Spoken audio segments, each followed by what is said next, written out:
Ma sœur Soleil, tu dis que personne n'a jamais vu Dieu. Et pourtant, ton grand-père Abraham, non seulement il a vu Dieu, il a même donné à manger.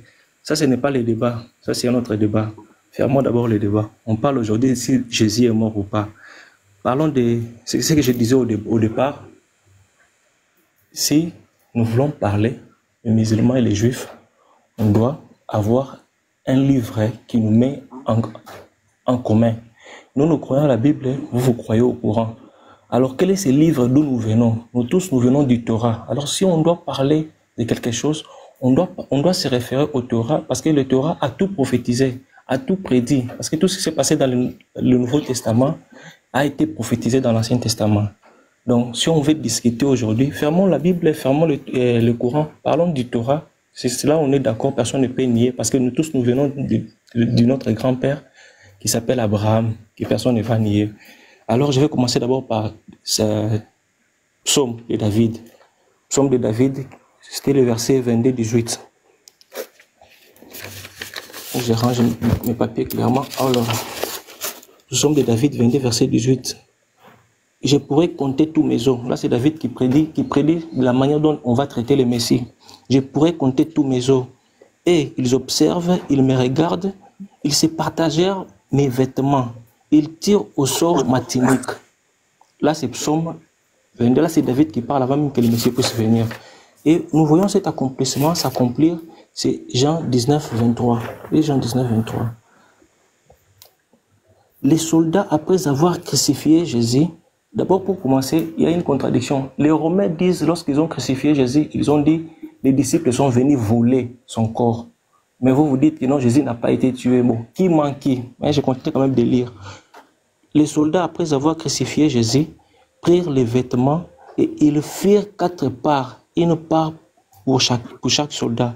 Ils prirent aussi sa tunique qui était sans couture, d'une seule tissu, depuis la hauteur jusqu'en bas. Et ils dirent entre eux, ne la déchirons pas, mais tirons au sort à qui elle sera. Cela arriva enfin que s'accomplisse cette parole de l'Écriture, où il est écrit, ils se sont partagés mes vêtements et ils ont tiré au sort ma tunique. Voilà ce qu'ils firent les soldats. David qui parle et ce qui confirme lorsqu'ils ont crucifié Jésus. Je vais prendre encore Matthieu 24. Matthieu 24, c'est pire même que Matthieu 24. Qu'est-ce qu'il veut dire Matthieu 24? C'est même Jésus qui parle de sa mort. Mais vous voulez nier la mort de Jésus. Matthieu 24, à partir de où? Ne me dites pas que j'ai mal écrit. Oh.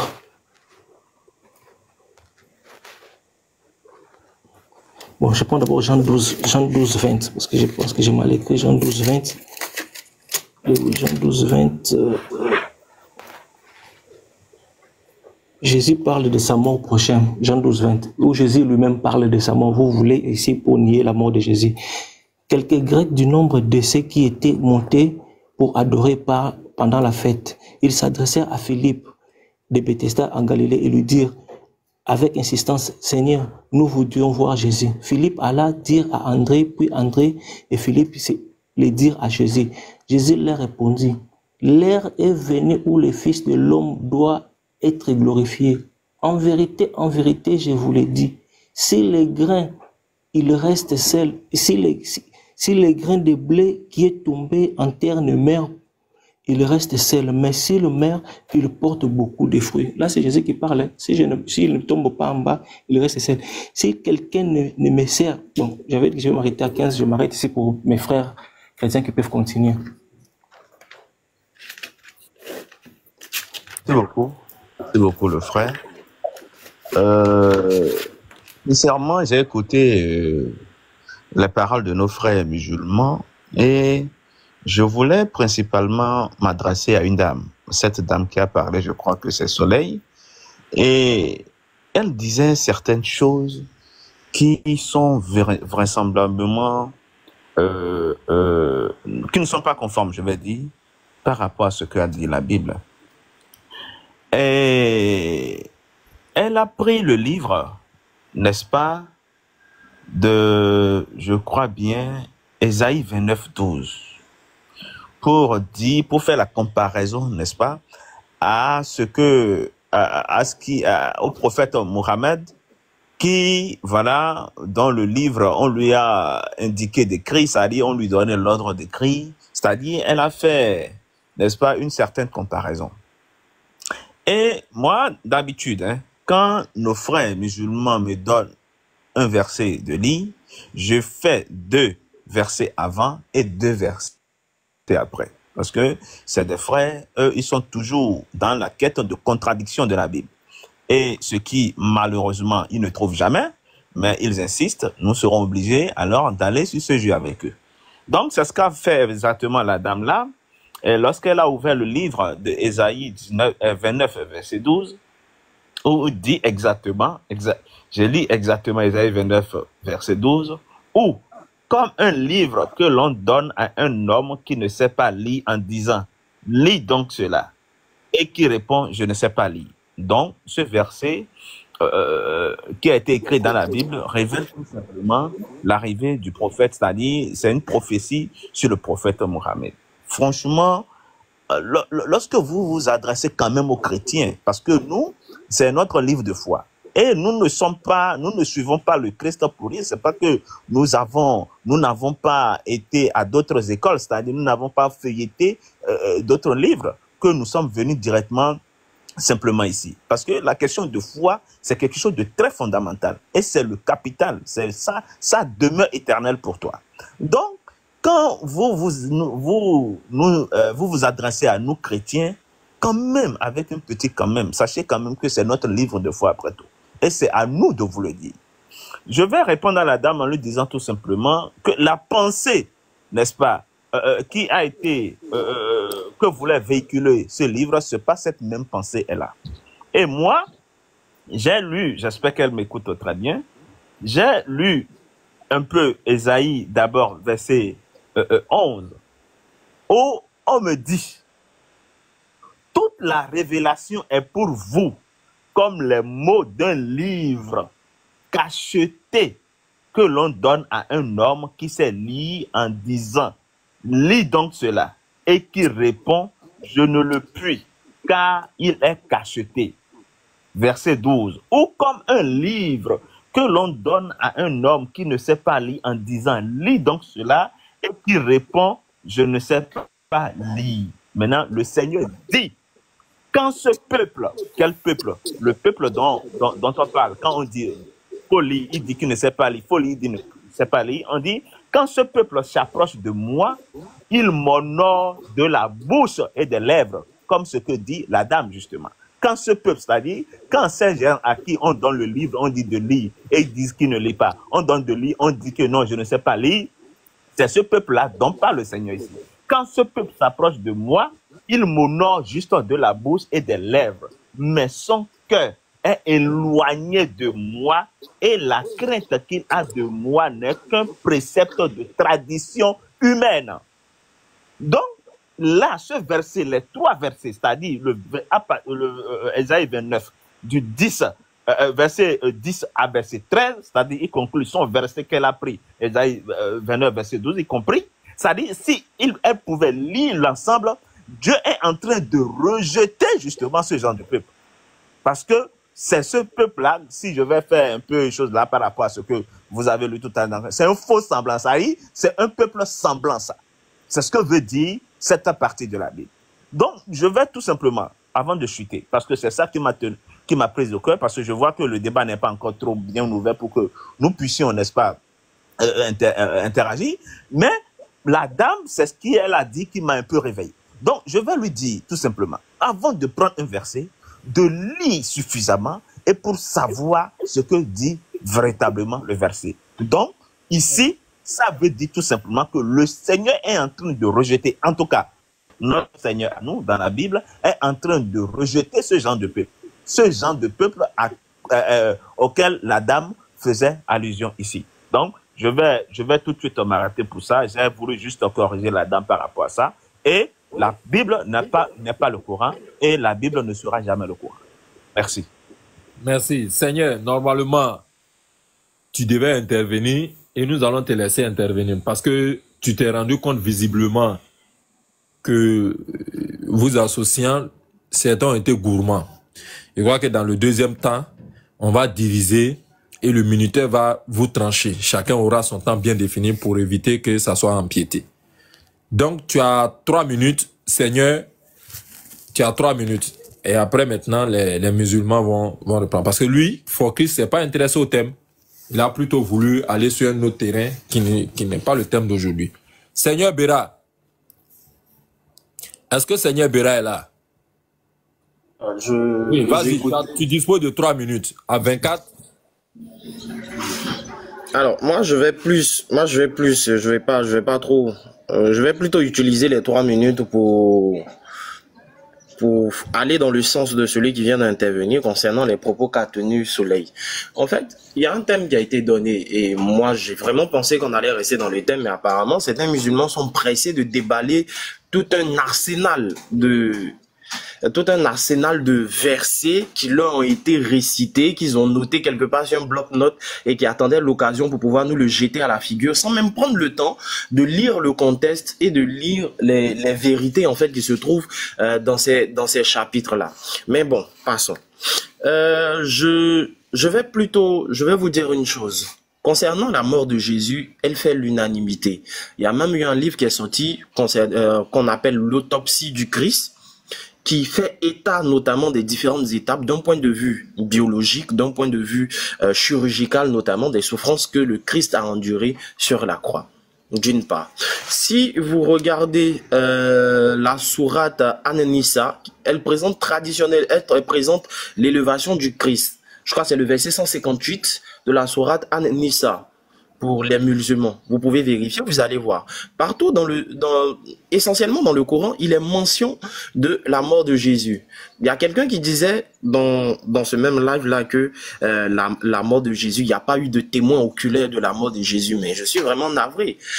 Étant donné que c'est vous qui remettez en cause la mort de Jésus, moi j'aimerais que vous puissiez nous sortir les preuves, que vous puissiez nous sortir dans le Coran, les preuves ou du moins les versets qui disent clairement que Jésus n'est pas mort et que Jésus a été, comme l'autre le disait, qu'il s'est fait remplacer par quelqu'un sur la croix. Moi, j'aimerais vraiment connaître cette sourate-là de la Bible qui dit que Jésus s'est fait remplacer, d'une part. D'autre part, lorsque vous dites que Jésus n'est pas mort, nous sommes d'accord sur le principe de fond. C'est-à-dire quoi? Jésus, il a été flagellé, il a connu la souffrance et tout, il a été crucifié et tout. Il est mort, mais la mort de Jésus est différente de la mort d'un être humain traditionnel. Parce que la Bible dit qu'il est descendu dans les entrailles de la mort afin de racheter ceux qui étaient morts. Donc, du coup, lui, sa mort, c'était encore une mission. Ce n'était pas une mort traditionnelle, genre une mort pour une mort, en fait.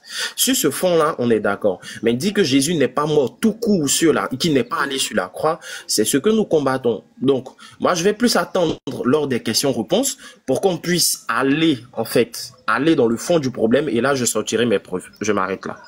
Merci. Alors, voilà, il a posé un principe clair. Il dit, comme c'est un panel musulman qui a donné le thème, lui, il veut être dans la défensive que d'être dans l'offensive. Donc, il plaide que vous, musulmans, vous puissiez déballer vos preuves. Que c'est en ce moment-là, il y aura une contre-attaque. Donc, chevalier, c'est à vous qu'il s'adresse. Vous avez la parole pour déballer un à un. Sur un point, ils se prononceront. Si vous avez un argument, vous mettez l'argument. Sinon, je vais orienter le débat. Je vais orienter le débat avec le verset du Coran. Parce que quand j'étais dans mon introduction, je vais reprendre le verset. J'ai dit que pour mener ce verset-là, ou du moins pour mener ce débat-là, le verset 157, certainement 158, du Coran nous dit clairement ceci.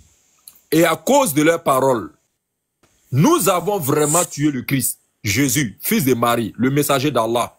Or, ils ne l'ont ni tué ni crucifié, mais ce n'était qu'un faux semblant. Et ceux qui ont discuté sur son sujet sont vraiment dans l'incertitude. Ils n'en ont aucune connaissance certaine ils ne font que suivre des conjectures et ils ne l'ont certainement pas tué. Mais Allah l'a élevé vers lui et Allah est puissant et sage. Donc, dans ce verset-là, je disais que tous les argumentaires qu'on allait utiliser sont dedans. Donc, pour que le débat parte pas à pas, on va aller pas à pas. La première affirmation qui sort de la bouche des mécréants dans le verset nous dit « Nous avons vraiment tué le Christ ». Chevalier et tous ses frères, vous avez n'allez pas trop loin, on va aller pas à, on a séparé argument mot par mot, parce que ce sont les arguments venant de leur bouche. Ils disent que Jésus a été tué, que le Christ a été tué. Démontrer que cela est vrai ou démontrer que cela n'est pas vrai, si telle est votre position, dans un premier temps. Vous avez la parole. Alors déjà, j'aimerais revenir très brièvement sur ce qu'il a dit. Non, les musulmans ne prennent pas des versets qu'ils apprennent par cœur et qu'ils vous balancent à la figure. Ça, c'est archi faux. Deuxième chose, je suis par contre d'accord avec toi quand on dit qu'on ne doit pas prendre des versets hors contexte. Pourtant, c'est ce que Joel McKendy a fait juste avant, où il a cité le psaume 22. Mais si tu prends le psaume 22 dans sa globalité, tu vas voir que ça va jouer contre votre argumentation. Pourquoi ? Parce qu'au début du psaume 22, on dit « La voix de mes péchés a fait fuir mon salut ». Donc là, vous êtes en train de dire que Jésus, il a des péchés et qu'il a fait des péchés qui ont fait fuir son salut. Donc ça, c'est un gros problème qu'il va falloir expliquer. Je suis d'accord avec toi, il faut prendre les versets dans leur contexte pour comprendre et pas dire n'importe quoi. Deuxièmement, pour revenir sur la mort de Isa, la pseudo-mort de Isa, Allah, il est très clair à ce sujet. Il dit وَمَا قَتَلُوهُ وَمَا سَلَبُوهُ وَلَكِنْ شُبِّهَ لَهُمْ. Il dit, ils ne l'ont pas tué, ils ne l'ont pas crucifié, mais il leur a paru ainsi. La vraie traduction, c'est il leur a semblé ainsi. Il n'y a pas de quelqu'un à remplacer quelqu'un, le verset ne dit pas ça. Donc il leur a paru ainsi, et Allah il va plus loin dans un verset qui succède, il va dire وَمَا قَتَلُوهُ يَقِينًا. Yaqin, c'est la certitude. Ça veut dire très certainement ils ne l'ont pas tué. Et ceux qui discutent à son sujet sont dans la conjecture. Ils font que deviner, émettre des suppositions, des hypothèses. Donc jusque-là, on va aller, comme a dit le frère, petit à petit. Et voilà, nous, ce qu'on affirme. Maintenant, vous allez devoir choisir où est-ce que vous allez expliquer cette crucifixion-résurrection, si vous voulez aller dans le texte biblique ou si vous voulez dans le texte coranique. Mais on ne peut pas traiter les deux en même temps. Donc choisissez votre paradigme et on vous suivra pour vous prouver que c'est une invention. Voilà, moi j'ai terminé. D'accord, je suis toujours du côté des musulmans parce que ça ressemble à une plaidoirie de la part du Seigneur. Le Seigneur dit, nous avons dit que Jésus-Christ n'est pas mort. Démontrons cela. Puisque eux n'ont que leur livre de foi, ils n'ont pas connaissance du Coran. Est-ce que Ibrahim Boubacar, est-ce que quand tu prends la Bible des chrétiens, tu es d'accord que Jésus a été tué? Est-ce que tu es d'accord avec ça? Bon, si je dis je prends la Bible dans sa globalité, je ne peux pas être d'accord parce que, certes, il y a des versets qui disent qu'il a été crucifié, il est ressuscité. Il y a aussi des versets qui disent qu'il n'est pas mort. Donc, je prends quoi? Donc, si c'est dans la même Bible... le verset qui dit que Jésus-Christ n'est pas mort, est-ce que tu as une preuve de ce que Jésus-Christ n'est pas mort?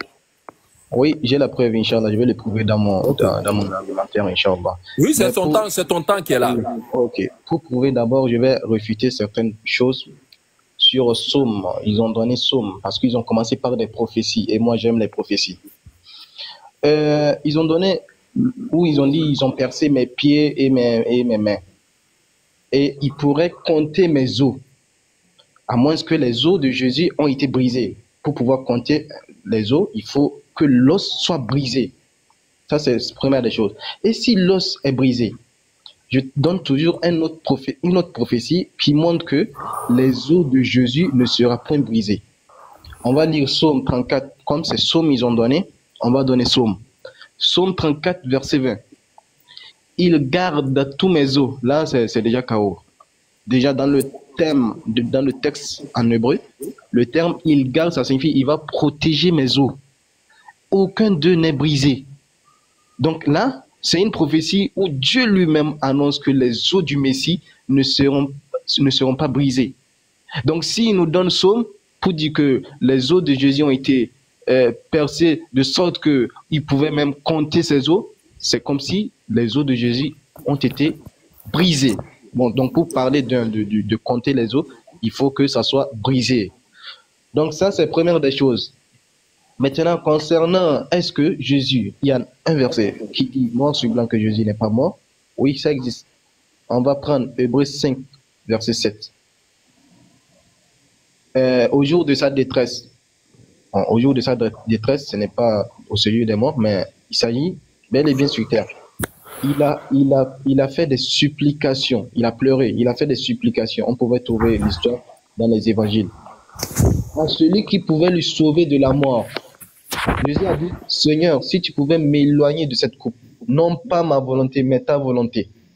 Donc, il a demandé la volonté de Dieu. La volonté de Dieu, est-ce que c'est que Jésus meure? Non. Parce qu'on nous dit, à celui qui pouvait le sauver de la mort, c'est la mort, non?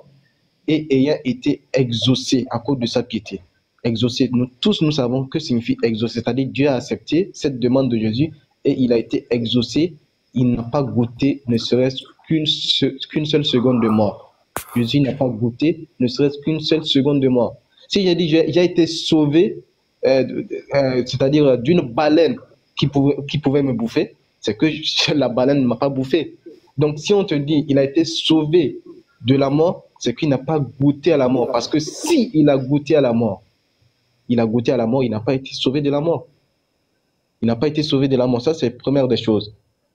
Donc, concernant, est-ce que le Coran a dit, le frère Chevalier a déjà donné le verset, est-ce que le Coran dit noir sur blanc, est-ce que Jésus, il n'est pas mort? On a donné le verset, surat 4, verset 157. وَقَوْلِهِمْ إِنَّا قَتَلْنَا الْمَسِيحَ الْعِيسَى ابْنَ مَرْيَمَ وَمَا قَتَلُوهُ وَمَا صَلَبُوهُ. C'est même fort, la négation est trop fort même. Ils ne l'ont ni tué, ni crucifié. Ce n'est rien d'autre qu'un faux semblant. Mais ceux qui ont discuté à son sujet, comme les évangiles, sont vraiment dans l'incertitude. Ils n'en ont aucune connaissance certaine. Ils ne font que suivre des conjectures. Ils ne font que suivre des conjectures. Et ils ne l'ont certainement, Allah revient en disant, il conclut, ils ne l'ont certainement pas tué. Allahu Akbar. Mais Allah l'a élevé vers lui.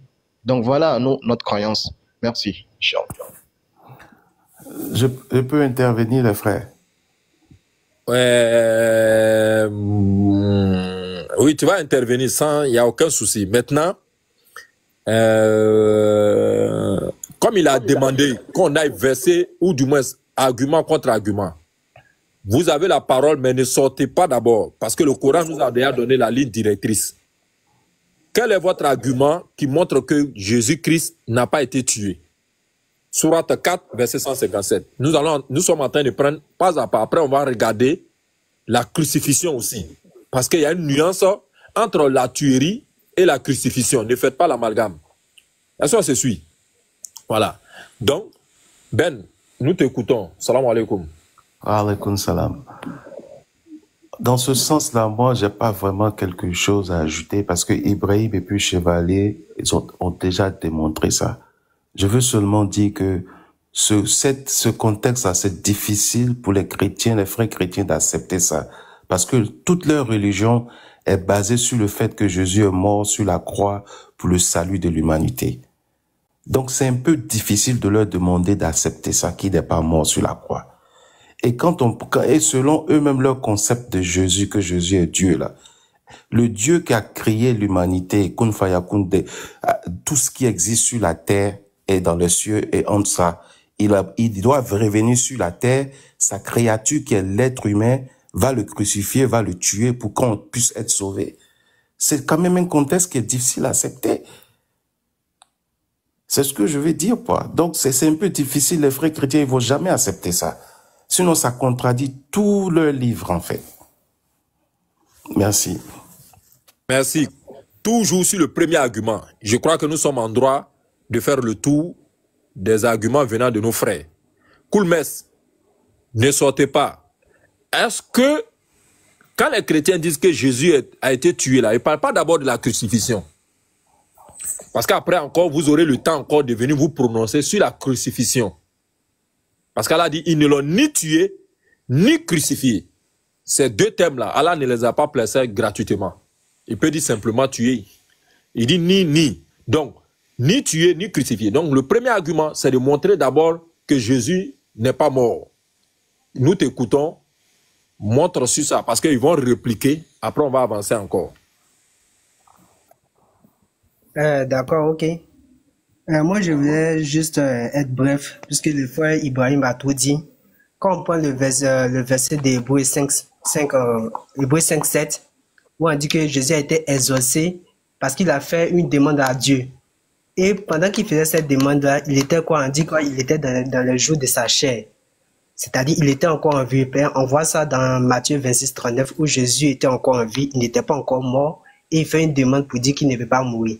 Et Hébreu nous annonce que la demande que Jésus a faite, Dieu a accepté cette demande, alors il n'est pas mort. Maintenant, les chrétiens encore nous disent, si Dieu a accepté la demande, pourquoi ils nous disent encore qu'il est mort? C'est ce que ils n'ont pas répondu à cette question, parce qu'ils ont dit que notre argument, et voici notre argument. Mais cool, tu es tapis dans l'ombre et tu grandis bien. Merci. Notre sœur Soleil, nous t'écoutons sur l'allégation des chrétiens suivant laquelle il y a eu bel et bien tuerie. Est-ce que tu es d'avis avec leur affirmation? On ne sort pas, hein, c'est pas la divinité, rien que ça. On va aller pas à pas. Il y a tellement de choses à dire. Je vous dis que leur texte à eux prouve le contraire. Dans beaucoup de textes à eux, il est dit que Jésus, quand il parlait pas de lui-même, il disait je ne puis rien faire de moi-même selon la volonté de mon Père. Donc si ce n'est que Dieu lui donnait la possibilité de faire ce qu'il a fait, par exemple ressusciter les morts, guérir les lépreux, etc., c'était par la volonté divine. Et expliquez-moi comment se fait-il que Jésus, dans votre Bible, il est dit qu'il priait front au sol, comme nous les musulmans. Il faisait ses ablutions comme nous les musulmans. Il était circoncis comme nous les musulmans. Mais en quoi vous voulez réfuter tout cela? Je suis obligé de t'arrêter, Soleil. Oui. Là, il faut qu'il soit très clair. Je suis modérateur. Voilà, j'en ai tellement de choses à dire sur ça. Le verset 157, comme je vous ai dit, est très, très, très, très riche pour aborder leur foi là. Allah nous a déjà donné tous les arguments là-dessus, les grandes lignes. C'est à nous maintenant de leur expliquer. On ne cherche pas à apporter d'arguments. Allah dit que l'enfant de Marie n'a pas été tué. Il n'a pas non plus été crucifié. Exactement. Ce n'était qu'un faux semblant. Exactement. Ceux qui ont discuté à son sujet n'ont aucune connaissance certaine. Une fois qu'ils suivent des conjectures, ils ne l'ont certainement pas tué. Voilà l'argument. Ah oui? Donc le premier argument, ils ne l'ont pas tué. C'est sur ça que nous voulons t'entendre. Laissons, il a prié, n'a pas prié. Peu importe la nature de Jésus. Il n'a qu'à être Dieu. Il n'a qu'à être un être humain. Nous, on veut voir, est-ce que ce dernier-là, celui qui porte le nom de Jésus-là, est-ce qu'il est mort? C'est tout. Non, il n'est pas mort. Il n'est pas mort. Donc, quel est ton argument sur ça? J'ai donné la preuve, excusez-moi, j'ai donné la preuve de leur texte qui dit que Dieu n'est immortel. Dieu est invisible. Dieu est inaccessible. Or, Jésus, tout le monde l'a vu. Excusez-moi. Tout le monde l'a vu. Il était accessible. Il n'était pas immortel, il n'était pas invisible. Rien que ça. Maintenant, pour revenir à la croix, quand Jésus était crucifié, qu'est-ce qu'il disait? Il est, et pourquoi m'as-tu abandonné? Il parlait à qui? À lui-même? Est-ce qu'il parlait à lui-même? Question. Voilà. D'accord. Donc, ces magnifiques questions recueillies et arguments recueillis auprès de nos frères, nous nous tournons maintenant vers les trois chrétiens qui sont là. For Christ, Seigneur et Joël. Décidez-vous qui prend la parole. Pour commencer. Je vais commencer. Ok, tu commences. Mais encore une fois, c'est valable, hein? Vous ne sortez pas. Le premier argument qui a avancé, est-ce que Jésus est mort? Ils disent que Jésus Jusque là, nous, on n'est pas sorti du sujet. Ce sont les frères musulmans qui parlent un peu ils ont donné les versets à l'appui. J'espère que vous avez pris bien bonne note. Qu'avez-vous à dire? Nous vous écoutons sur ça. Si vous sortez, je vous arrête. Merci. Je pense que jusque-là, jusqu'à preuve du contraire, ce sont les frères musulmans qui essaient de taper un peu à gauche, à droite. Sinon, moi, ce que j'ai dit est purement j'ai pas eu réponse aux questions que j'ai posées, j'ai pas eu réponse aux interrogations que j'ai formulées. Le verset que vous avez donné est clair. À cause de leurs arguments, nous avons tué. Nous avons tué. Et vous demandez, est-ce que Jésus est mort? Mais le verset, il est formel là-dessus. Le verset, selon votre contexte, hein, il dit, à cause de leurs arguments, nous avons tué. Le nous, il est placé pour qui? Est-ce que Jésus a été tué? Le verset nous dit clairement, oui, Jésus a été tué. Ah, pourquoi? À cause des arguments des enfants d'Israël. Le verset est clair là-dessus. Est-ce qu'il a été tué par qui? C'est pas le plus important. Mais est-ce que le verset dit que Jésus a été tué? Le verset que vous avez pris est clair. Il est précis, il est concis. À cause de leurs arguments, nous avons tué. Et ensuite, maintenant, il dit, or, c'est un faux semblant. Ce ne sont pas les enfants d'Israël qui l'ont fait parce que c'est un faux semblant et tout. Mais le verset précise bien que Jésus a été tué. C'est tellement clair, c'est tellement précis. Je ne sais même pas pourquoi est-ce que vous essayez de vous fourvoyer. Il y a l'autre qui s'en va nous sortir le fait que Jésus priait. Il y a l'autre qui s'en va nous sortir la prophétie dans Psaume pour essayer de contredire. Il y a l'autre qui revient sur le cas d'Ésaïe. Mais restons sur la sourate que vous avez prise. Est-ce que la sourate ne dit pas que à cause de leurs opinions, de leur point de vue, nous avons tué Jésus? Le verset le dit, c'est la première phrase même de la sourate. Donc soyez au moins honnêtes, reconnaissez que Jésus, dans la sourate que vous avez pris, Jésus est mort, il a été tué. Mourir, c'est quoi? C'est rendre l'âme. Est-ce que Jésus n'a pas rendu l'âme? Oui, il a rendu l'âme. Mais tu as du mal à raisonner. Hein. Non. S'il vous plaît, vous ne me coupez pas. Voilà, ne le coupez pas. Il a du mal à raisonner. Non, madame. Oui, mais cela, il ne faut pas le couper, il faut le laisser. Il faut le laisser. Merci. Merci. En tout cas, Baba, j'ai remarqué une nette amélioration parce que maintenant, quand un frère musulman déconne ou s'égare en interrompant les autres, vous le remettez à la place, c'est très bien. Et ça, je tiens à le féliciter. Maintenant, concernant la mort de Jésus, on a 4 évangiles qui s'accordent sur le fait de la mort de Jésus. Je ne vais pas commencer tout de suite à sortir les versets. Restons déjà dans la sourate que vous avez pris. Moi, ce que je vous demande, vous dites que la sourate dit que c'était un faux semblant. Le faux semblant, pour plusieurs musulmans, il se trouve que, voilà, il a été remplacé par une autre personne qui lui ressemble. Moi, j'aimerais savoir d'où est-ce que ça vient. Parce que dire un faux semblant, c'est trop simple. Un faux semblant, ça peut être n'importe quoi. Ça peut être un caillou qu'on a mis à sa place. Ça peut être une statue qu'on a mis à sa place. Ça peut être un peu de tout et de n'importe quoi. Donc, d'où est-ce que vient cet argument-là? Moi, c'est ce que j'aimerais savoir, d'une part. D'autre part, je vais en profiter pour répondre à la question que l'autre a posée. Il a dit que Jésus, sur la croix, il a dit, voilà, éloigne de moi cette mort et tout ça. Et que si la prière que Jésus a fait a été exaucée, pourquoi on vient dire qu'il est mort? Alors, frère, faut lire les Écritures et faut l'interpréter selon la sagesse du Saint-Esprit. Jésus a dit, éloigne de moi cette coupe. La coupe symbolise la souffrance. D'accord?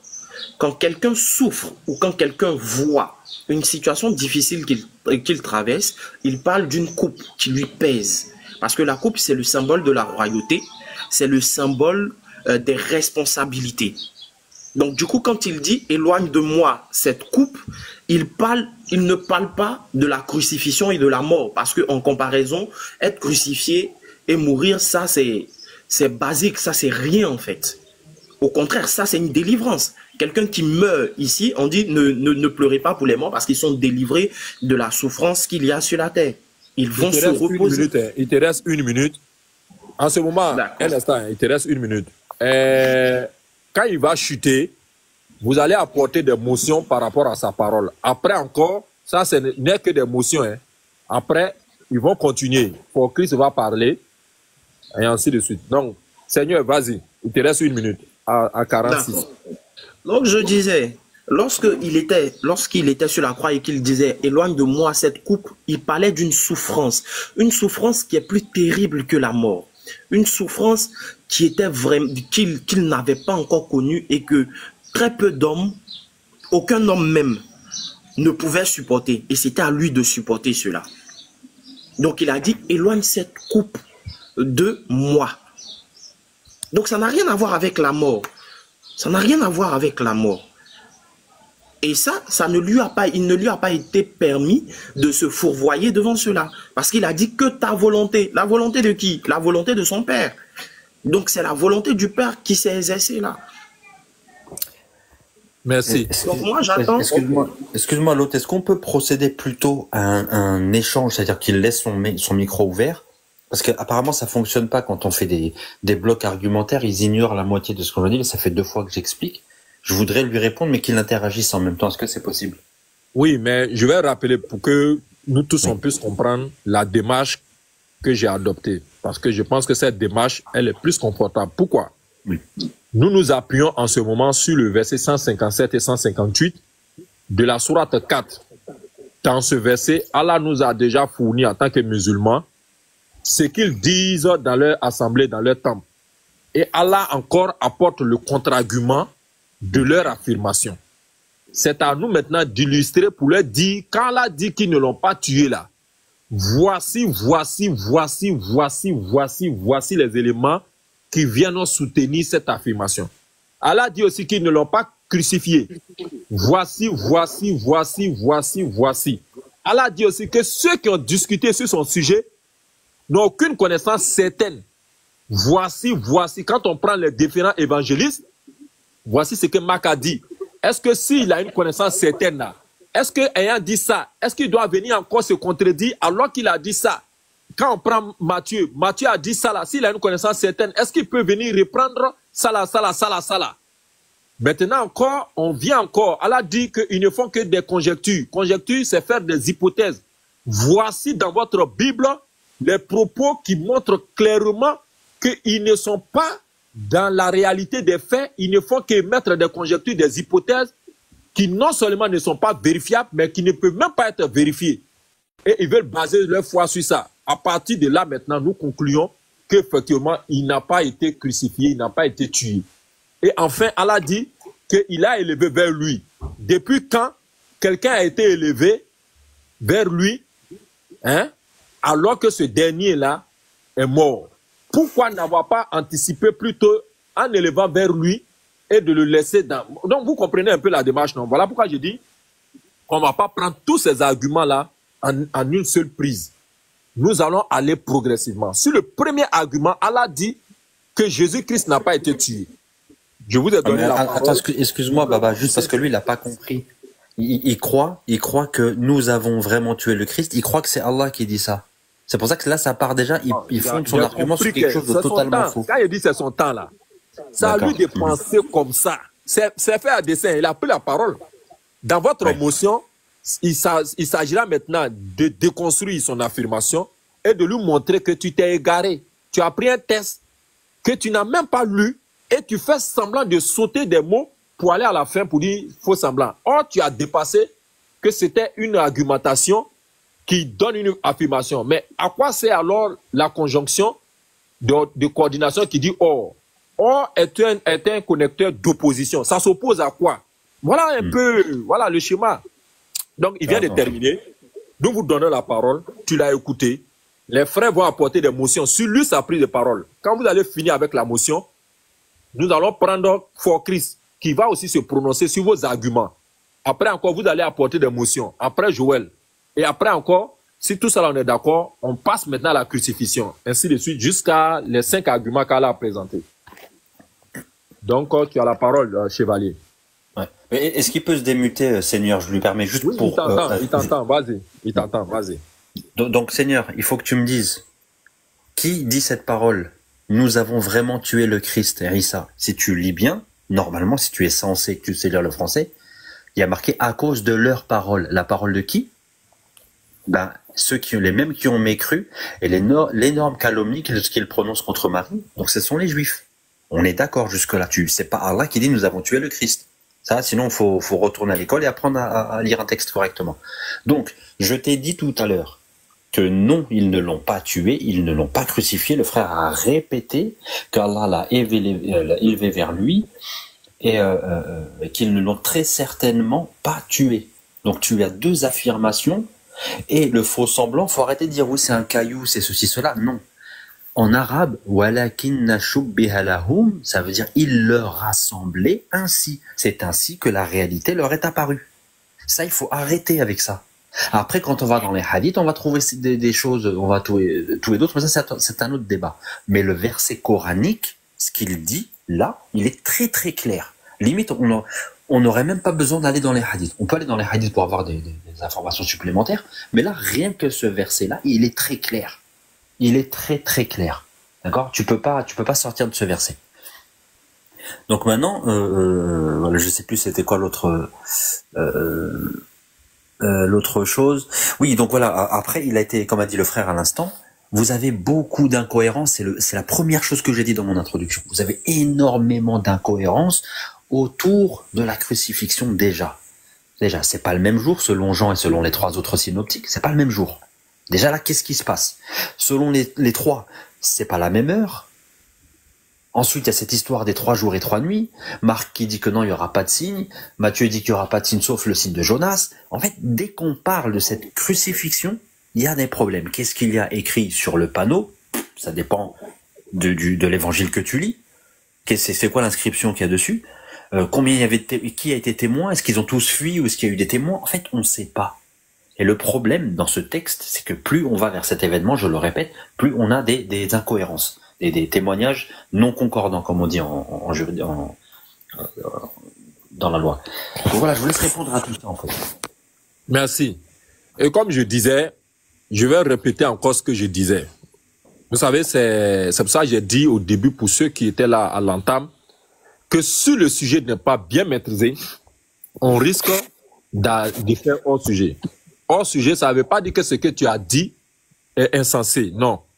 Hors sujet, c'est d'apporter un argument qui ne rentre pas dans le cadre circoncis. C'est ça qu'on appelle hors sujet. Sinon, tout le monde est intelligent. C'est pour cela qu'on dit au correcteur de ne pas donner 0 à un élève. Voilà, parce que c'est un peu insulter l'intelligence. Tout le monde est intelligent. Mais peut-être qu'on a mal compris, peut-être qu'on a mal cerné, on a mal délimité, donc on peut faire des débordements. J'ai déjà placé les 5 arguments et autres. Voilà, je suis obligé, hein, je le ferai aussi par moment. Je vais être impartial, sinon moi-même, voilà, je bouillonne, mais je me retiens dans un premier temps pour essayer d'être équilibriste. J'ai dit que les arguments ont été présentés dans la sourate 4, verset 157. Et le frère Chevalier, qui a pris la parole tout à l'heure, voilà, et concernant la contradiction et autres, je crois que ça rentre dans un autre développement d'arguments. Mais pour le moment, la tuerie. Démontrons, et il vient de parler pour dire que lui, par rapport à votre temps de parole, vous êtes prononcé. Lui, il a répliqué, il dit que ça a été mal compris par vous, qu'il y a eu bel et bien tuerie. Et lui, Seigneur dit, il a vu dans le Coran, c'est écrit, nous avons tué le Christ. Pour lui, là, Allah était d'accord avec leur affirmation. Voilà la contre-argumentation que nous devons apporter. Il dit que nous avons tué. Donc lui, à partir de ce moment-là, lui n'a plus besoin de fournir des efforts. Il dit, ton Coran dit que Jésus est mort. Pourquoi toi, tu veux venir maintenant dire le contraire de ton Coran? Est-ce que tu es plus éloquent que ton Coran? Voilà lui son argumentaire. Alors, Soumaoro, est-ce que Soumaoro est là? Soumaoro. Ok, Soumaoro n'est pas là. Je crois que ce sera le frère maintenant, Tidiane, qui va monter. Voilà. Nous lui avons posé la question. Il n'était pas là. Petit Chris, tu vas monter aussi. Papi Chaud, vous allez monter. Mais on va aller pas à pas. Ibrahim, Boubacar, tu as écouté, non? Est-ce que tu as une question sur son argument? Ce n'est pas pour donner un nouvel argument. Hein?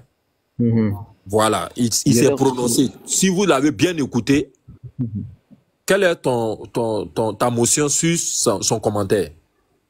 D'accord. Comme c'est le Coran, c'est magnifique parce que le Coran est très explicite sur la question de est-ce que Jésus est mort ou pas. On va relire le verset de la sourate 4, verset 157. Si vous voulez même, on retourne au verset 156. Allah subhanahu wa ta'ala dit وبكفرهم على مريم بهتانا عظيما. Et à cause de leur mécréance, ça renvoie à qui? Aux Juifs. بهتانا عظيما. وقولهم إنا قتلنا المسيح. وقولهم, et de leurs paroles. Allah pas des paroles des Juifs. Tu vois, non? Donc, Allah dit, et parmi leurs paroles, Inna qatalna al-Masiha Isa ibn Maryam. Nous avons tué. Donc, c'est leur parole là. Leur parole là, Dieu rapporte en disant, eux là, les Juifs, ils ont dit, nous avons tué le Messie Jésus, fils de Marie. Et maintenant là, il répond en disant, وما قتلوه وما صلبوه ولكن شبه لهم. Or, mais ils ne l'ont ni tué ni crucifié. Vous dites qu'ils l'ont tué, ils l'ont crucifié. Allah vient en disant. On a du mal à t'attendre, ton micro. Ok, merci. Allah subhanahu wa ta'ala dit, mais ils ne l'ont ni tué ni crucifié, mais ce n'est rien d'autre qu'un faux semblant. Et ceux qui ont discuté, là maintenant le Coran parle de vous, ceux qui ont discuté sur son sujet sont vraiment dans l'incertitude. Si on peut définir le terme incertitude. Incertitude, quelque chose qui n'est pas clair. Ils sont dans l'incertitude. Et ils ne font que suivre des conjectures, des oui-dire, comme Luc lui-même dit. Lui, il est allé se renseigner, tu vois, non? Ils sont dans l'incertitude, ils ne l'ont ni tué, ni crucifié. Et ceux qui ont discuté sur son sujet sont dans l'incertitude. Et ils ne l'ont, Allah revient encore. Il appuie encore l'argument qu'ils ne l'ont pas tué. Et ils ne l'ont certainement pas tué. C'est ce qu'Allah subhanahu wa ta'ala dit. Donc Allah parlait de Allah a démenti premièrement leurs paroles. Eh Dieu, merci. Ok, Allah il a démenti d'abord leurs arguments qui disent que ils ont tué. Allah dit que non, c'est un mensonge, ils ne l'ont pas tué. Ils ont dit ils l'ont crucifié. Allah dit non, vous ne l'avez pas crucifié. Allah subhanahu wa ta'ala dit Allah l'a élevé vers lui. Voilà, hein. Allah l'a élevé vers lui. Donc, ça, c'est pour répondre juste ça au frère qui dit, c'est Allah qui dit, nous avons tué. Non, c'est pas Allah qui dit, nous avons tué. Mais Allah dit, c'est leur parole. Allah subhanahu wa ta'ala est en train de rapporter. Maintenant, je reviens au Hébreu. Hébreu 5, verset 7. Ça, c'est le verset KO. Allah subhanahu wa ta'ala, comment dire, l'auteur de Hébreu dit, au jour de sa chair, c'est au jour de la chair de Jésus, il a fait des supplications, il a pleuré. Si c'était quelque chose qui vient de Dieu, Jésus ne va pas, s'inquiéter de cette façon. À celui qui pouvait lui éloigner de la mort, qui pouvait lui sauver de la mort. Si j'ai été sauvé d'une baleine qui voulait me bouffer, est-ce que cela signifie que la baleine m'a bouffé? Non. Non. Donc là, on dit il a été sauvé. Il a été sauvé. Jésus a demandé quoi? Que la coupe soit éloignée de lui. Que la coupe soit éloignée de lui. Et Hébreu te dit qu'il a été sauvé de la mort. Donc la mort là, c'est la coupe. Hébreu fait allusion. C'est Hébreu qui fait allusion, hein, c'est-à-dire à la demande que Jésus a fait dans le lieu de Gethsemane. Là, il a fait la prière. Et Hébreu te répond en disant que lui, il a été exaucé de la mort. Il n'a pas été tué, ni crucifié. Il y a encore d'autres choses à argumenter, mais je laisse la parole au frère de prendre pour ne pas monopoliser la parole, Inch'Allah. Sinon, je pouvais parler beaucoup. Mais ok, pour éviter ça, oui, que je suis en train d'encore répéter. Je vous ai rappelé que je veux être impartial. J'invite encore mes frères et sœurs à prendre possession du verset 157. Allah a donné le bloc argumentaire. C'est ce bloc argumentaire-là que nous sommes en train de passer en détail. Le premier détail, Allah dit qu'ils ne l'ont pas tué. Donc notre démonstration ne doit s'arrêter qu'à la tuerie. N'allons pas d'abord à la crucifixion. Laissez crucifixion là. C'est de s'approprier peut-être du concept définitionnel du mot tuer. C'est quoi on appelle que qu'est-ce qu'un mort? Il va falloir qu'on regarde ça de près. Et si c'est le cas, on viendra maintenant appliquer et regarder des éléments dans la Bible qui corroborent ou qui ne corroborent pas en fonction, n'est-ce pas, de ce critère-là. Koulmes, tu as écouté Seigneur. Seigneur s'est prononcé. Koulmes, est-ce que Koulmes est là? Voilà. Non, vas-y. Oui. Tu l'as écouté, donc nous t'écoutons. C'est une motion, hein. Ce n'est pas un nouvel argument, c'est une motion. Vas-y. Ok. Je vais dire au frère, le frère Seigneur n'a pas compris le verset 157 de la sourate 4.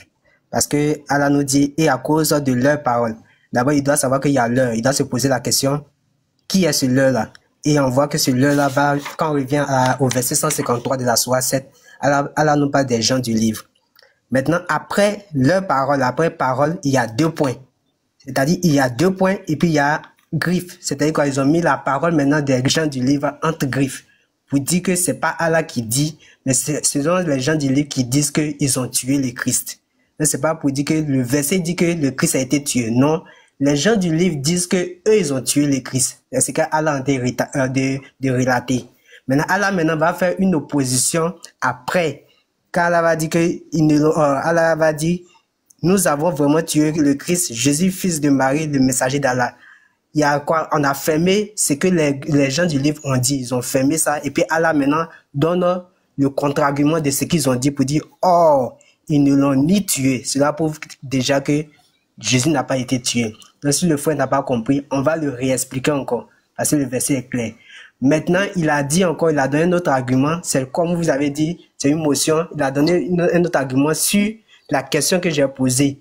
J'ai dit ici, dans Hébreux 5:7, Hébreux 5:7 nous dit que Jésus a été exaucé à cause d'une demande qu'il a fait au moment où il était dans les jours de sa chair. Cette demande, il a fait ça à quel moment? On va dans Matthieu ou bien on va dans Marc, on voit qu'il a fait une demande là-bas, il n'était pas encore mort, il était toujours vivant. Et cette demande-là, c'est qu'il ne veut pas mourir. Et Hébreux 5:7 nous dit qu'il est mort.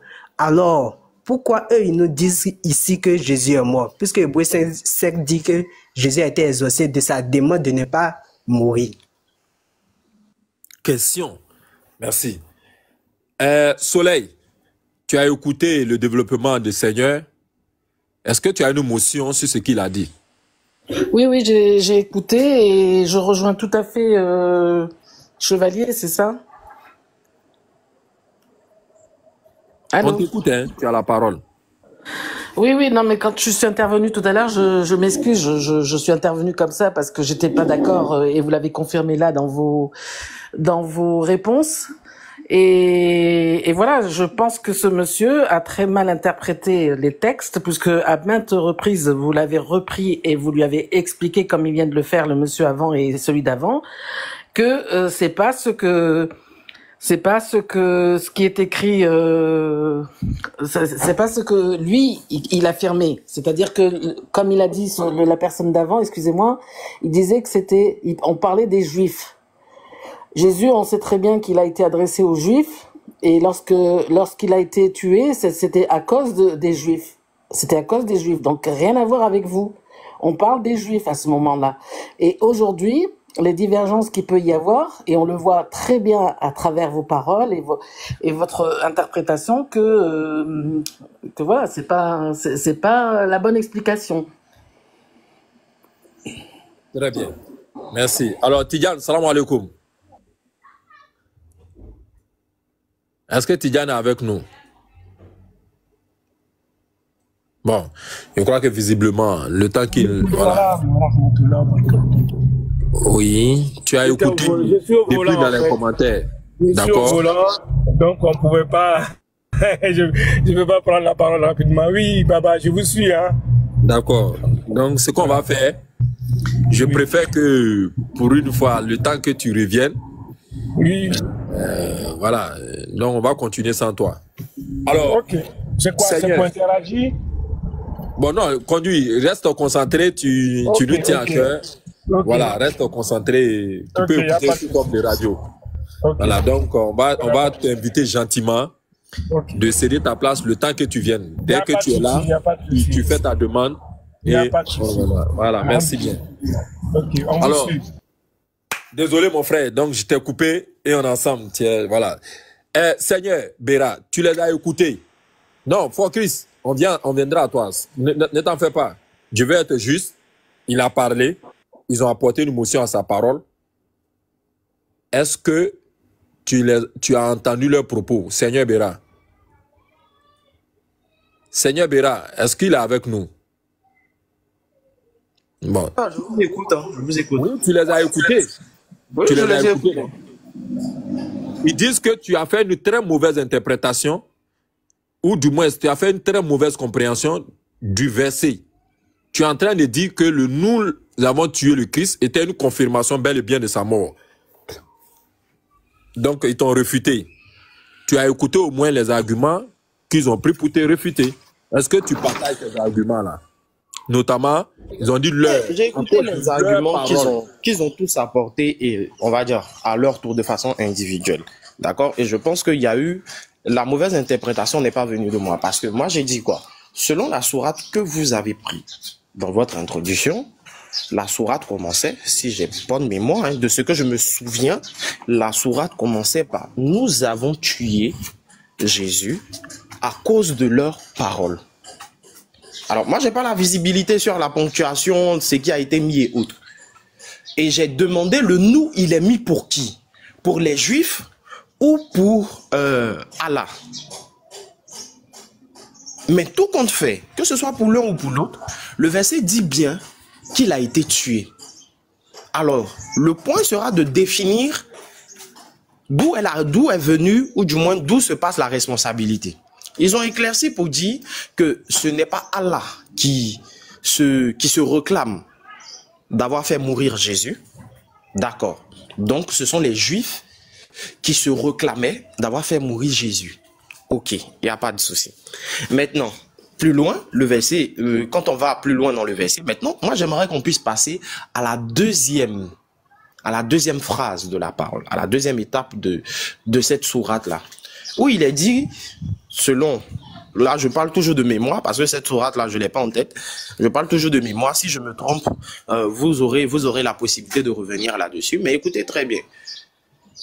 L'autre, il a dit que dans la deuxième, on va dire dans la deuxième phrase, il est dit que, or, il n'en a été rien de cela, ils ne l'ont ni tué, ni crucifié.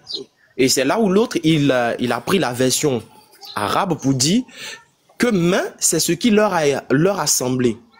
Alors, je pense que quand on lit la Bible concernant déjà la mort de Jésus, entre le jugement de Jésus et la crucifixion, donc en tout déjà la période de son arrestation, où on l'a traîné devant les tribunaux, devant les différents chefs et tout ça, jusqu'à arriver devant Pilate, qui était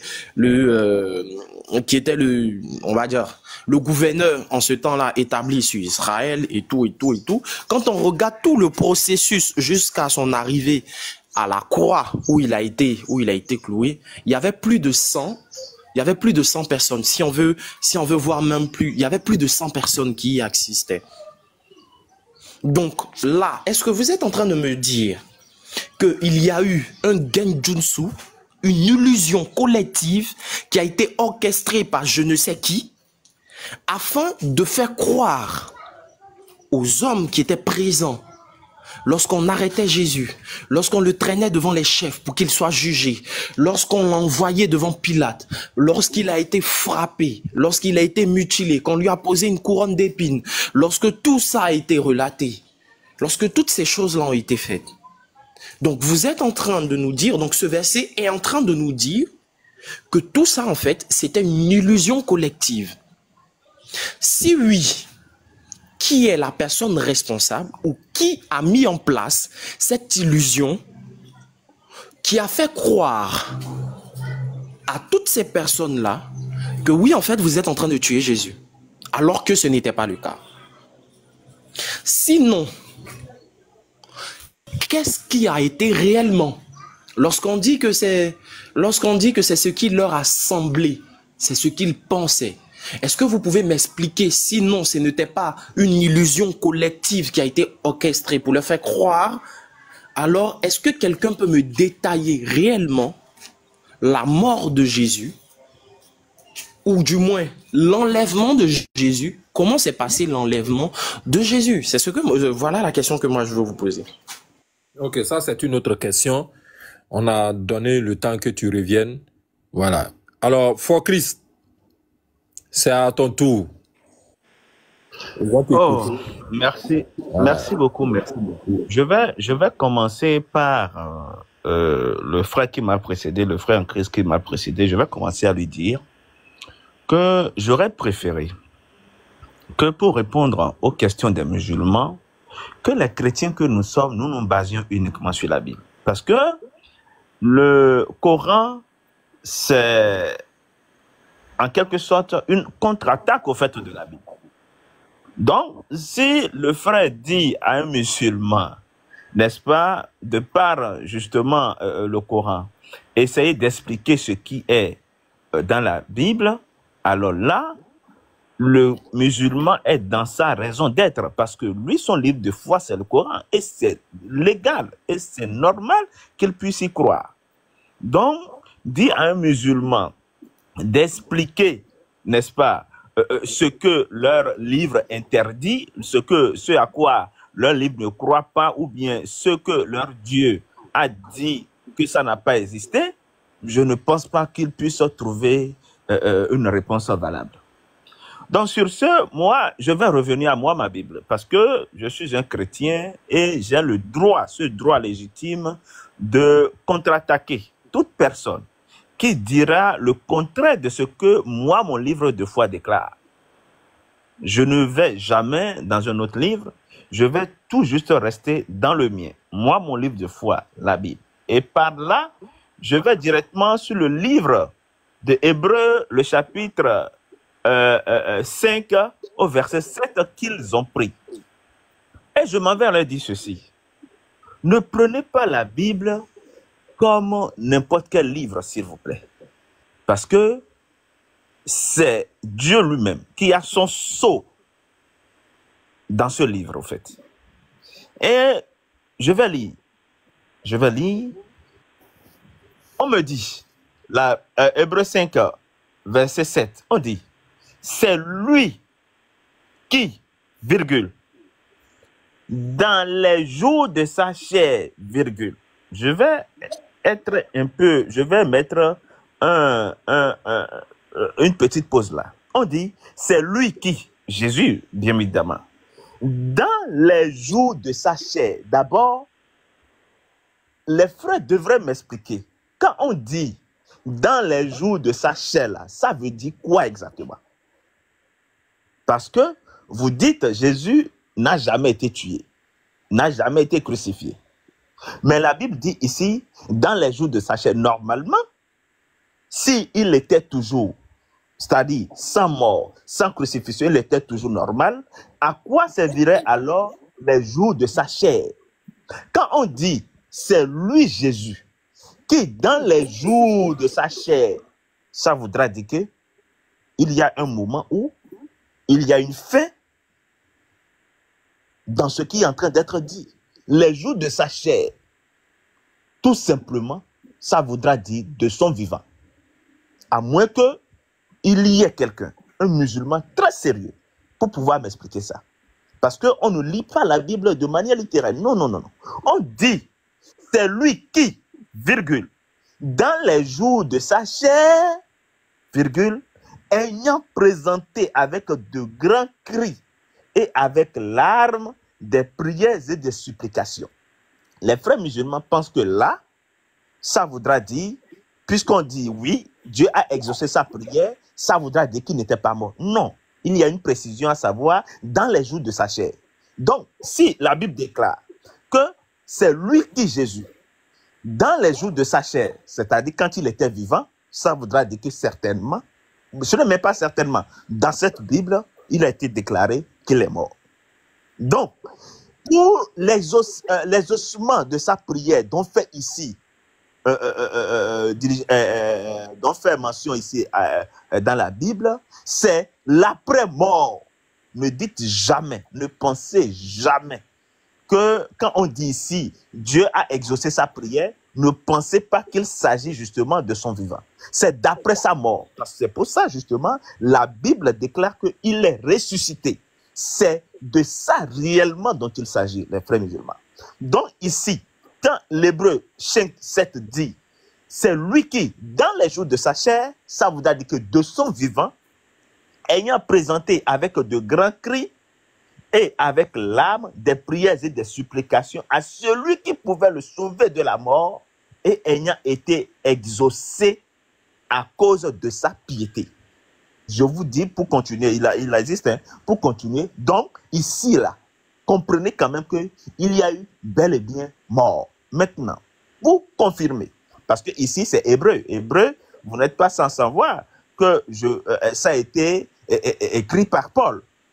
Maintenant, lorsque vous prenez le livre de Matthieu, j'ai précisé que Hébreu a été écrit par Paul parce que dans le livre de Matthieu, ils diront que est-ce qu'ils étaient avec lui, est-ce que ceux-là étaient avec Jésus, ils ont juste écrit de lui, est-ce qu'ils étaient dans le lieu. Donc, ils prennent, quand vous parlez de Matthieu qui était proche de Jésus, contrairement à Paul qui n'a même pas vu Jésus comme ça de physique sur la terre ici, et qui a été appelé par ce dernier, vous prenez les explications de cette personne pour aller contre ou pour ce que vous voulez défendre, et vous voulez encore de la même sorte dire, n'est-ce pas, que l'autre, ceux qui étaient plus proches, à savoir Matthieu et autres, qui étaient plus proches, quand ils ont écrit, vous n'allez pas nier ce qu'eux ils ont écrit. Parce que vous prenez les propos de celui qui n'était pas avec lui, et pour confirmer ou infirmer vos thèses, mais par contre, ceux qui étaient avec lui, vous êtes en train de les déduire. Donc, je dis ceci. Dans le livre de Matthieu 27, je vais lire d'abord Matthieu 27, versets 34 à 35.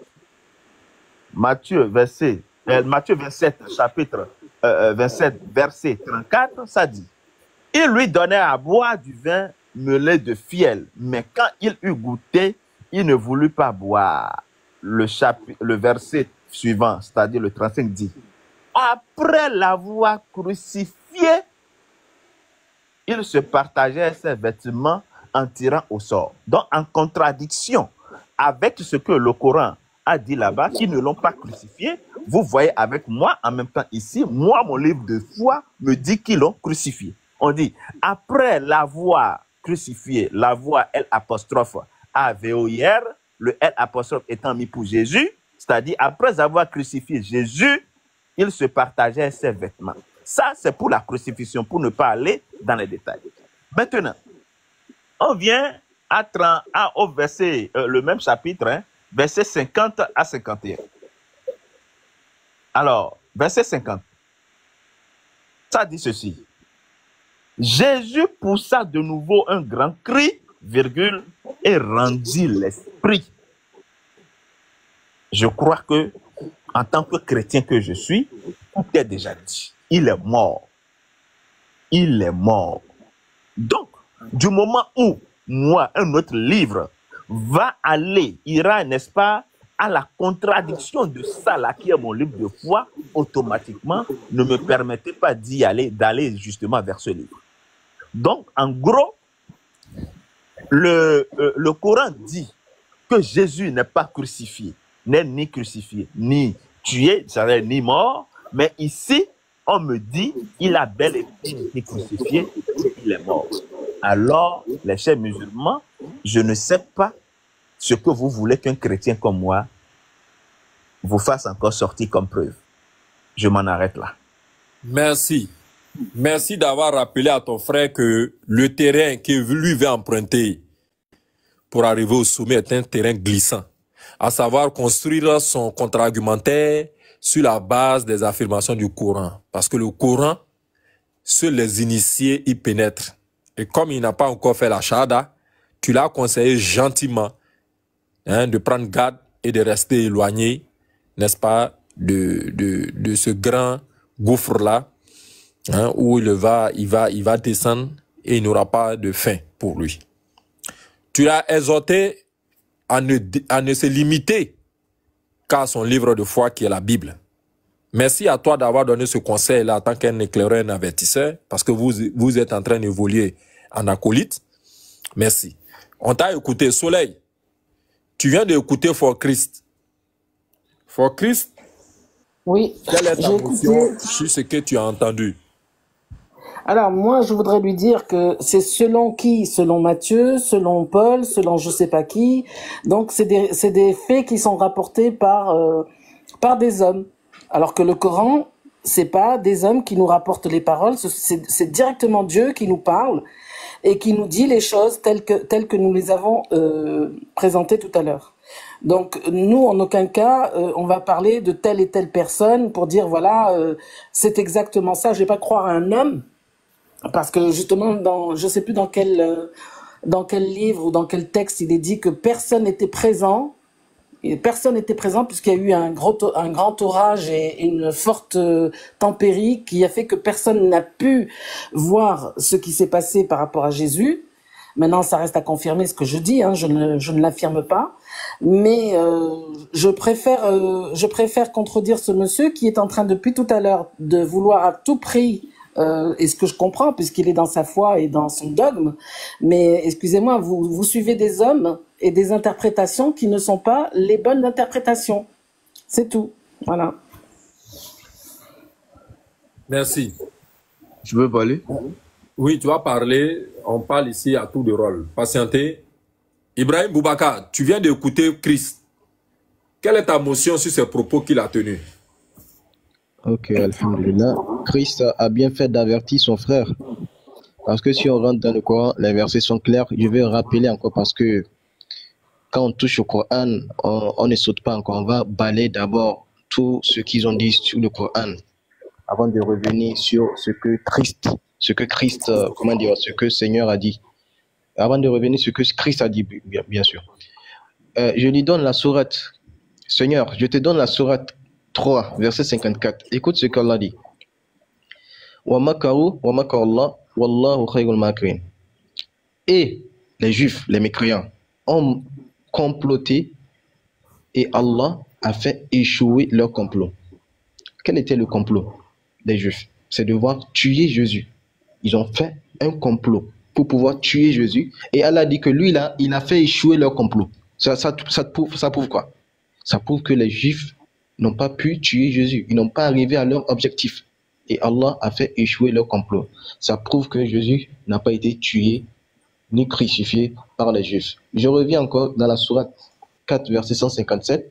Ce n'est pas Allah qui parle pour une fois de plus, mais Allah rapporte, il nous informe des propos des Juifs. Parce que quand tu prends le verset 53, comme le frère l'a dit, tu vois l'heure, là, ça renvoie à un groupe d'individus. Si c'était Allah, Allah dit moi. Non, mais Allah utilise l'heure. Ça s'adresse à un groupe d'individus. Jusqu'à arriver en disant à cause de leurs paroles, nous avons tué. Wabi kufrihim, et à cause de leur mécréance, wabi kufrihim ala Maryam buhtanan azima, et à cause de leur mécréance, ils ont dit qu'ils ont accusé Marie d'être une femme illégitime, je ne sais pas, ils l'ont considérée comme prostituée. Allah dit que c'est une mécréance d'avoir pensé ça. Et Allah dit, et à cause de leurs paroles, toujours ça renvoie à ces juifs-là. Ça ne renvoie pas à Allah. Ça renvoie à ces juifs-là qui pensaient comme ça. Tu vois, non? Allah subhanahu wa ta'ala dit, et à cause de leurs paroles, nous avons tué Jésus, nous avons crucifié.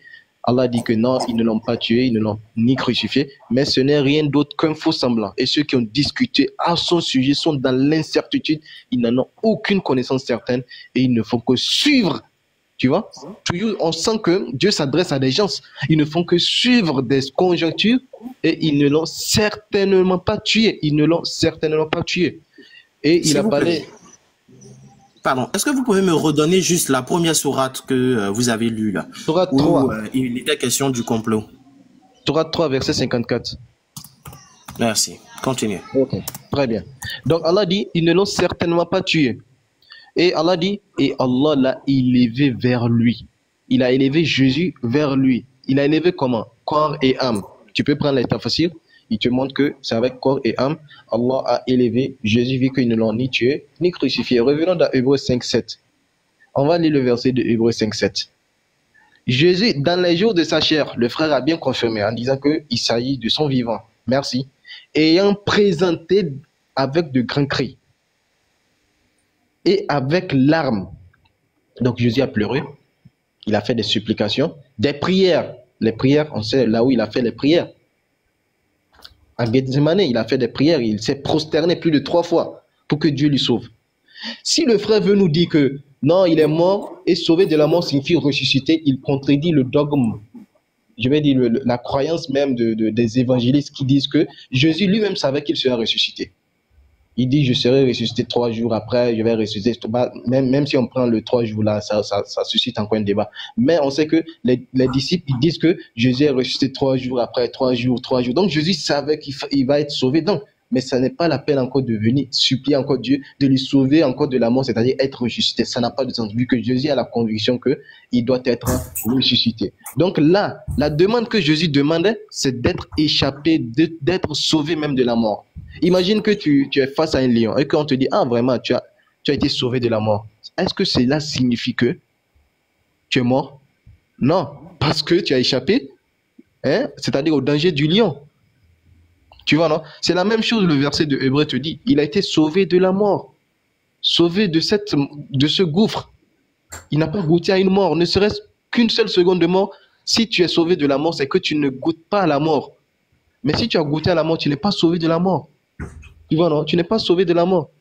Donc, il faut remettre le verset dans son contexte. C'est ce que j'aimerais juste leur dire, Inch'Allah. Merci à toi, frère. Merci, Ouais, merci. S'il vous plaît, Baba, s'il vous plaît, Oui. 2 secondes, 30 secondes. Hein. Je voudrais que vous m'accordiez juste 30 secondes pour répondre au frère, si vous voulez. Si vous D'accord, plaît, monsieur. vas-y rapidement.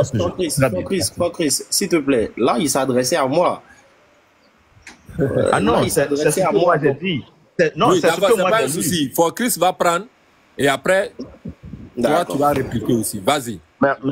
Merci beaucoup. Très bien, très bien. Le frère, au moins, il a reconnu que lorsque je dis au jour de dans les jours, n'est-ce pas, de sa chair, il reconnaît quand même que c'est de son vivant. D'accord.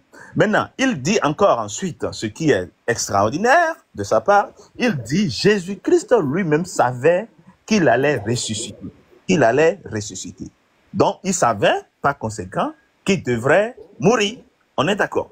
Maintenant, si Jésus-Christ dit, alors, c'est qu'il devrait être ressuscité, par conséquent, il devrait mourir. Ça, c'est clair.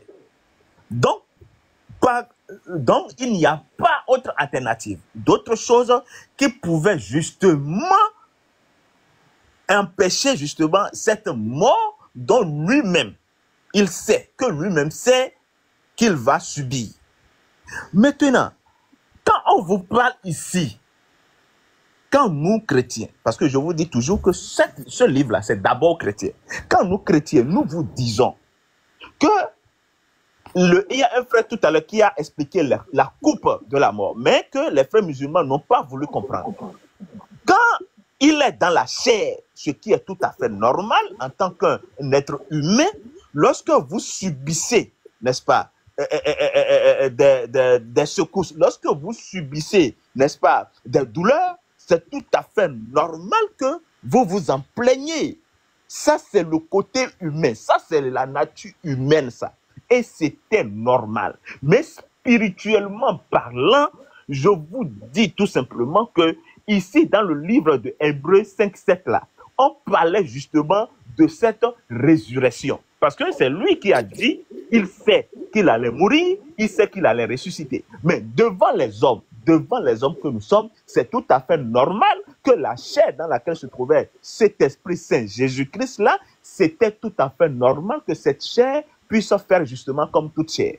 Donc, lorsque nous vous disons, nous chrétiens, parce que ce livre est toujours à nous, nous vous disons que ici là, dans Hébreux 5, verset 7 là, c'est de sa mort dont on parle. C'est la confirmation même que Jésus-Christ est mort et est ramené à la vie. Et c'est de là justement on parle de ce que Dieu a exaucé ses prières.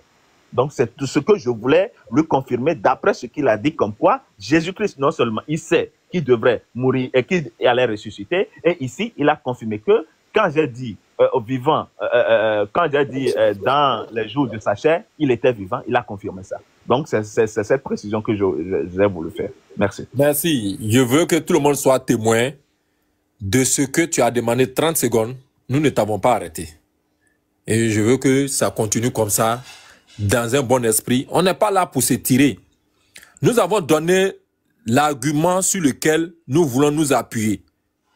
Corinthiens nous dit que si Christ n'est pas mort, et tous ceux qui sont là à l'église aujourd'hui, vous êtes perdus. Je n'ai pas paraphrasé, hein. Je n'ai pas insulté, hein. C'est écrit noir sur blanc. Il dit si Christ n'est pas mort, tous ceux qui sont là à l'église aujourd'hui, dimanche là, vous irez tous en enfer. Ah. Donc, le Coran dit que les chrétiens sont dans l'illusion. Et nous voulons vérifier cela. Nous voulons vérifier cela. Nous continuons et nous disons ceci.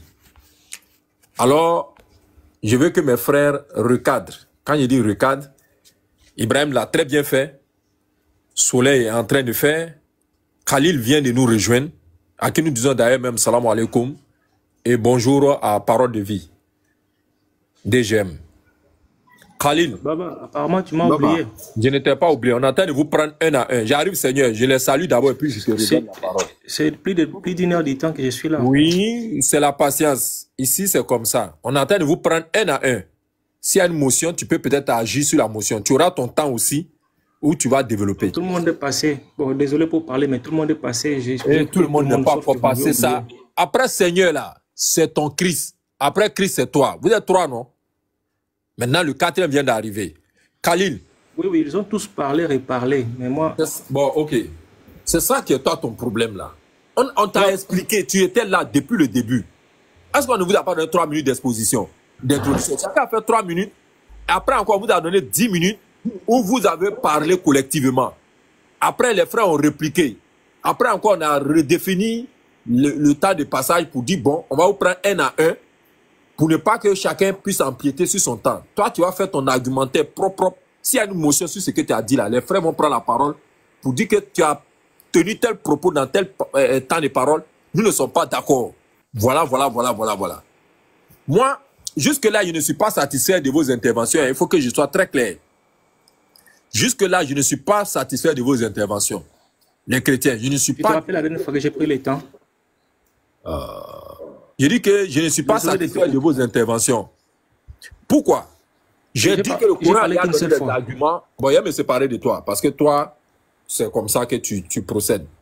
Je vous ai dit que ne faites monter personne, hein. Laissez, il ne va pas monter. Laissez. Il aime trop interrompre les gens. On a dit des choses... Voilà. 30 secondes pour Seigneur. Tu as dit qu'il s'adressait à toi. Tu as la parole. Mais je ne suis pas satisfait, hein, parce que vous êtes en train d'aller loin dans l'échange. Nous, on veut voir d'abord. Allah dit que Jésus n'est pas mort. Vous dites qu'il est mort. Et dans vos argumentaires, vous dites que sa mort même a été prédite dans l'Ancien Testament. On va voir d'abord les preuves de ça. Parce qu'Allah dit qu'il n'est pas mort là. C'est en s'appuyant sur tout ce qui est dans votre Bible là, tout est faux. D'abord, pour que quelqu'un meure, notamment à la personne de Jésus, vous dites que ce qui est arrivé là, il ne doit pas avoir de doute, parce que ça a été annoncé par la loi et par les prophètes. Est-ce que vous n'avez pas dit ça? Donc, je m'en vais d'abord, on va réorienter, parce qu'on est en train de partir dans d'autres choses. Je vais lire. Luc chapitre 24. Écoutons-nous très bien. Hein? Luc chapitre 24. À partir du verset 44. Puis, il leur dit, c'est là que je vous disais que lorsque j'étais encore avec vous, qu'il fallait que s'accomplisse tout ce qui est écrit de moi dans la loi de Moïse, dans les prophètes et dans les psaumes. Alors, il leur ouvrit l'esprit afin qu'ils comprissent l'écriture, les Écritures. Et il leur dit, ainsi il est écrit que le Christ souffrirait et qu'il ressusciterait des morts le 3e jour.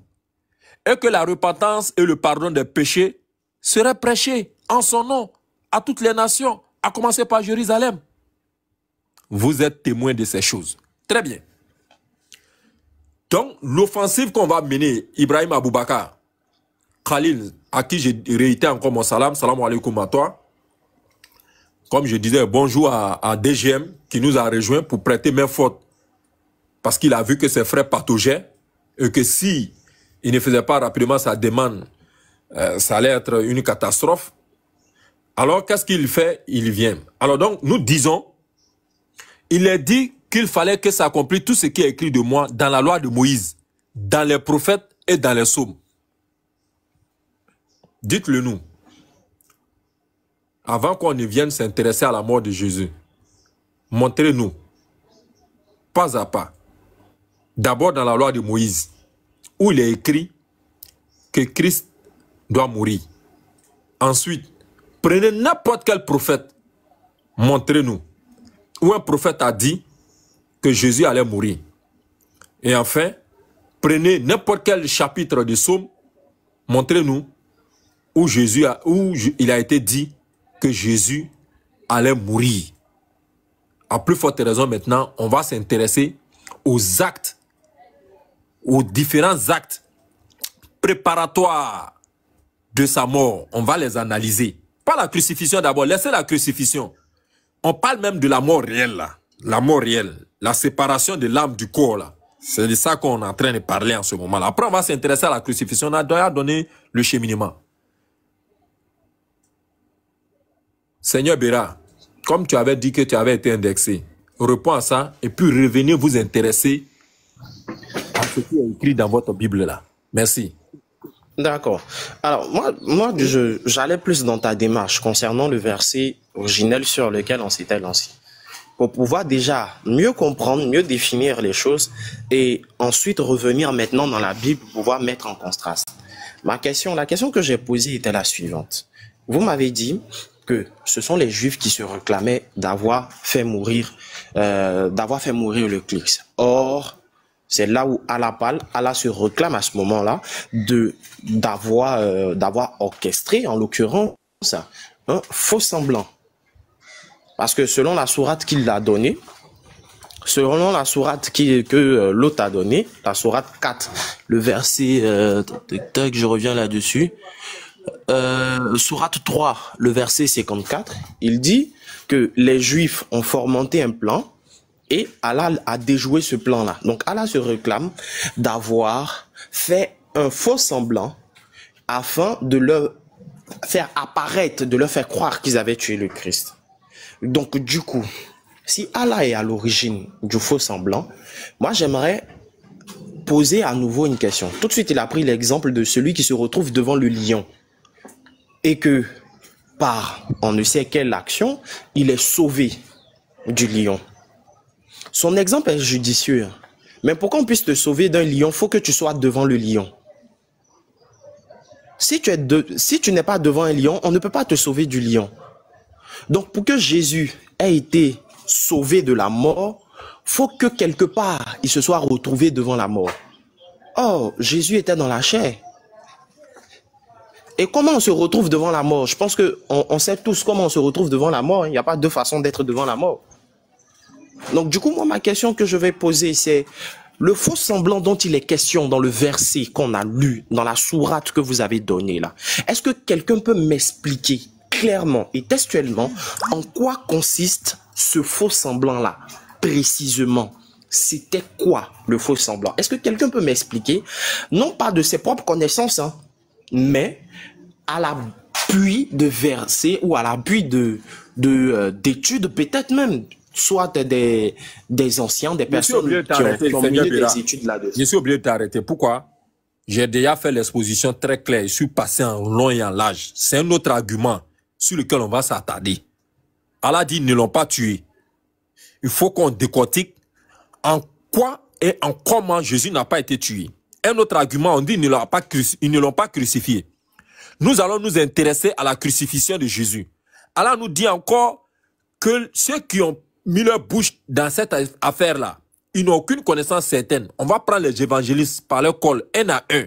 pour les interroger. Et puis on va se rendre compte si Allah dit que, quand Allah dit qu'ils ne font que des conjectures là, si c'est vrai ou faux, on va regarder.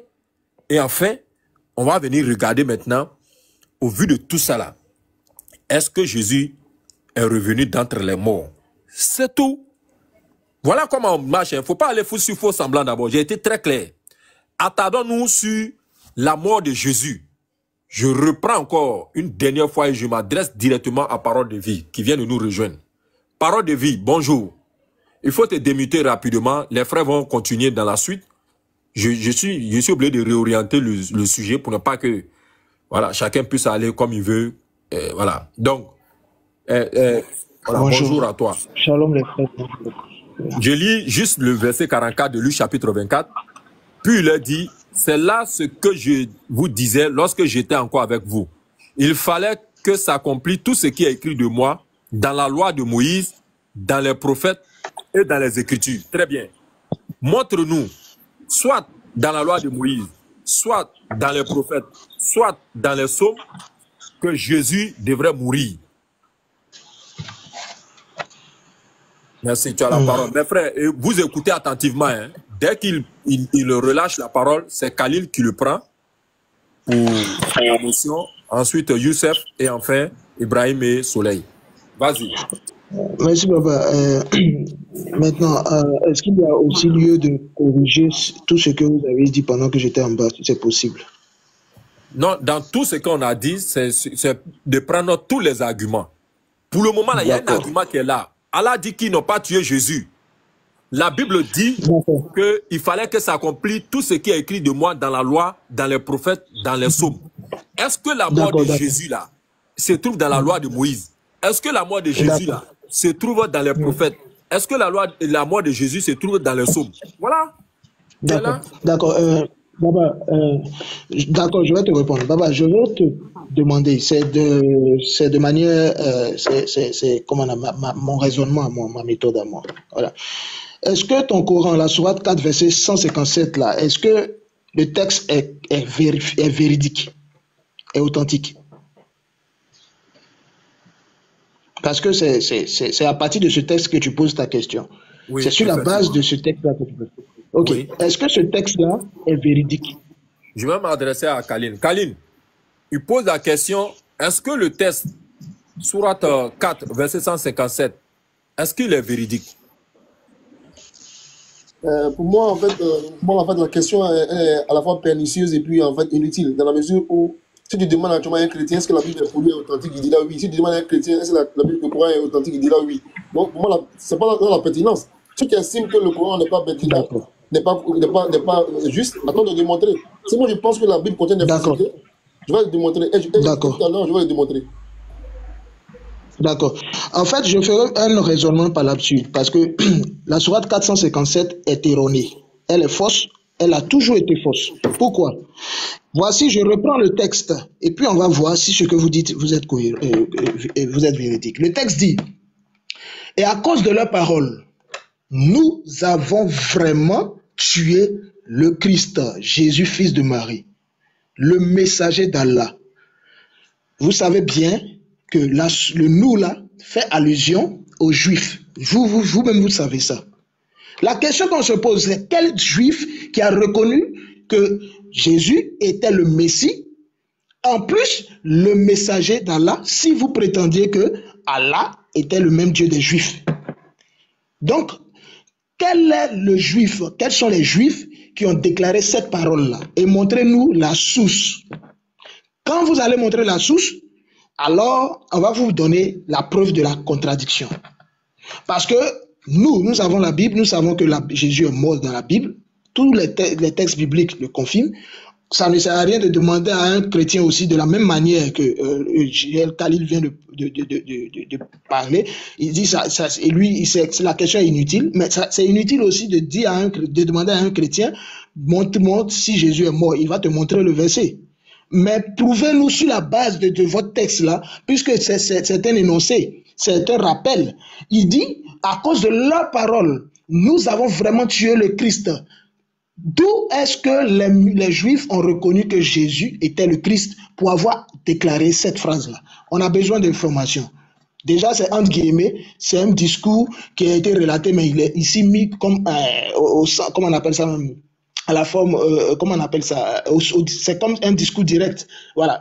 Donc, on veut les preuves textuelles qui disent que les Juifs ont déclaré cette parole-là. S'il y a des preuves, alors on s'engage. S'il n'y en a pas, c'est que le texte est erroné. Merci. C'est bon, je peux intervenir rapidement. Oui, vas-y. C'est facile à expliquer, en fait. Facile à expliquer. En fait, c'est une question tellement facile que je voulais aller rapidement, en quelques phrases seulement.